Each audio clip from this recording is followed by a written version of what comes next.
Hello everyone, welcome back to the channel. My name's Adam Noiseboy, and today we've got the last pedal from the Demiurge Instruments crew, which is the Chroma Drive. This is a really fun boost pedal. It's based on a treble booster kind of circuit, but with this instance you've got access to EQ, and then you've got three forms of gain, which in this instance is gain, push, and grit, as well as the level.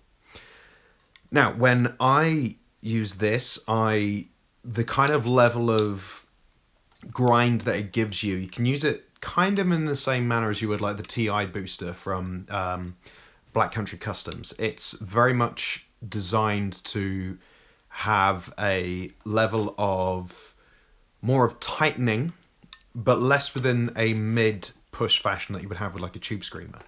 So, the EQ spectrum, when you got from here, it is basically just a Q spike going upwards. So you have that for your upper mids. That absolutely reverts the Q down and then all the way up to the top. Means you get a really nasal, bright, cutting top ends. It's fantastic for cutting through for solos.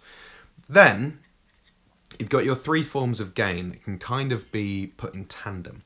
You've got your main gain here, where you have like your saturation from this. And then you've got your gain, and then which would be your push and your grit. So these two kind of focus on two different elements of the frequency spectrum and add gain there. So push is kind of your upper mids, in the really kind of nasal 800 territory. So it's that really kind of like wang wang kind of tone. And then grit is in the upper bite, somewhere around like 2 to 3K. So that's really kind of your presence.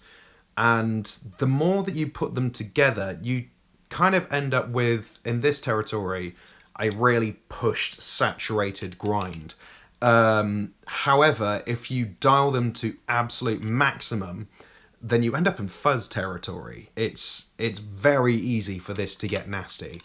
And with that, I would definitely say, if you're using it, to make sure you have it with a noise gate or a noise suppressor. You'll find in the Reamps that when it goes hard as nails, it sounds incredible. However, without a noise suppressor in there, can get a little unwieldy, which is really fun. But if you want to have it nice and tight, make sure you get a noise suppressor with it. This is really fun for that in mind. However, with the push as well, if you dial it all the way off, you end up with no gain on there at all. So I'm guessing as well with the push volume, you want to make sure that you've got it around here to begin with and then pushing it out harder, because it starves the signal as you push it further down, which is really quite interesting.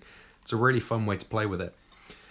And the level, as I've stated with all the other pedals, like of course that's just the standard level control. With the others, you can use it obviously to boost and to give yourself a bit of a juice from like a preamp juice into your front end. However, I would definitely recommend doing it with the Chroma Drive. It takes you into such a fun level of saturation where all of these work a little bit more in tandem with your gain signal. Because it's a treble boost in a very kind of disgusting, nasty territory, I really wanted to play into that more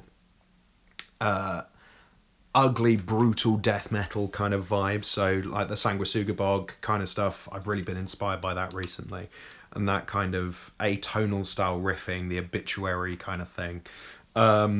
So I had to play with it, and it was really fun for that kind of setup. The Jaguar was running into my Marshall DSL 100H, and my Gnarwhal was running into my orange Rockaverb, and both were set to actually have quite high gain. I wanted to use this to add more saturation into the tone as it was going.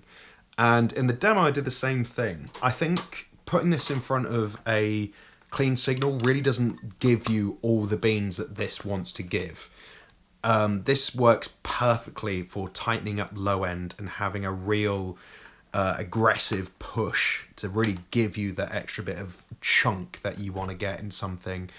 I don't want to say modern metal, but I'd want to say in the more metal hardcore stylings, where the lower you tune, the more this is something quite handy to play with. So on the Reamp, I actually have the bass this time round. My Talman wasn't going into my Terror, it was going into my Dark Glass, because I wanted something, especially for the low tuning, to have a bit more to grab onto. The bass Terror does that amazingly, but the Dark Glass has a little bit more of an upper mid push, which really worked well with this, and I really enjoyed that. And for both the Dunable, the Gnarwhal, and the Jaguar, those two, I had them running into the Marshall, into its channel 2 distortion, which was quite nice. Dialed the gain back a little bit more, and then slammed it with this. Can't wait to see what you think. Massive thanks to Demiurge for letting me check out all these pedals, and see what you think.